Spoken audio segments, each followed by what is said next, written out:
Hi, Larry Stewart here with ForConstructionPros.com. We're at World of Concrete in Las Vegas. Meet Gino DiGiacomo. He's survey manager for Fred Smith Company in Raleigh, North Carolina. You've been using drones now for a couple years? A couple years, yeah, almost 3. And within the last 9 months, you've really placed your emphasis with Caspre drones. Right. Did that happen through your Deere dealer? It did. Okay, because So I know they have a marketing agreement where the Deere dealers are actually marketing Caspre drones, and you made that contact through them. Correct. Yeah. What purpose do drones serve for you today? So for right now, we're using the drone to do topographies. We're getting to the point where pretty much all of our sites need some kind of topo at some point in the project. Mm-hmm. And if we can provide that data set to the project teams to let them know where they are from the beginning of the job to the very end, it gives them that data that they need to know what they've accomplished, where they have to go. Is it possible that they need a change order because there's, the grade is not what the plans had said they were. So there's a lot of reasons that we would do that through the whole course of the job. I see. And the size of those jobs typically? From as small as 20 acres to as big as 100 acres. Okay, all right, wow, okay. And how has that additional information changed the way your operations run? It's such an important data set to know where you are, what do you have left to do, and to not be shooting from the hip. Mm-hmm. In a lot of respects, the projects don't know where they are in the job site. They don't know what they have left to complete. Okay. So this data allows them to be in the driver's seat, to really see where they are, get a snapshot. The visual component is very important as well.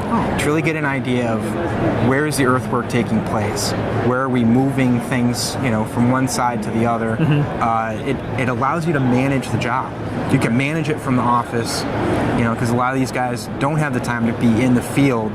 They get that visual and the data of the topography. They can really see where their job is and manage it more efficiently. Okay, all right.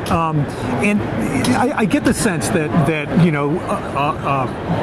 project supers, instinctively have a sense for where they are from a big picture, and have for years. They have to kind of know that. What seems to me, and I guess this is a question, I'm making it too much of a statement, but it seems to me that the drone data gives them all the detail, the stuff that they don't see, the addition to the big picture. I've got X number of cubic yards to move. First of all, it calibrates that decision, that estimate based on a visual, and it tells them, okay, we're moving stockpiles too often, or we're right. Traveling too far to am I in the right ballpark there for making the kind of decisions that these things help with? Yeah, it allows them to make better day-to-day decisions. Okay. So they could be in the dark for a long stretch of that job, for months, and then there's kind of like, it's not an even workflow, right? They realize that they're behind, now they got to ramp things up.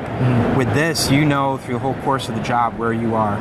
For our company, we're trying to get to the point where we fly the site once a week. Okay. So they can get that weekly data set to know that the job is managed the same throughout the course of the project. Okay. There isn't these, Yeah, right. They're able to respond before things get to the point Correct. where we got to bring, all hands on deck. Yes, exactly. Okay. All right. How often are you flying? So we fly almost every day. But we have a lot of projects. Mm-hmm. I'm trying to get the teams to wrap their brain around having us out there weekly, like I mentioned. So right now it's probably every other week. For some sites it might be just once a month. Okay. So it just depends on the project team. It depends on the project too. Mm-hmm. We've got all sorts of jobs. Some the application is essential. For others it's just very helpful. Yeah. So it kind of depends on the job site. What kind of job would it be essential for? A commercial site, it's very helpful because you got a mass excavation. So anywhere you have a lot of earthwork to take care of, that would make the most sense. Residential sites tend to be like that as well. Okay. So you got big cut fills, and that just allows you to really manage the job. Now on public jobs, it would depend. In a lot of public works, there might not be a lot of earthwork to take care of, but even still, just having the imagery, the data, the visuals, the aerial photography, it's just all very helpful in the process of the job.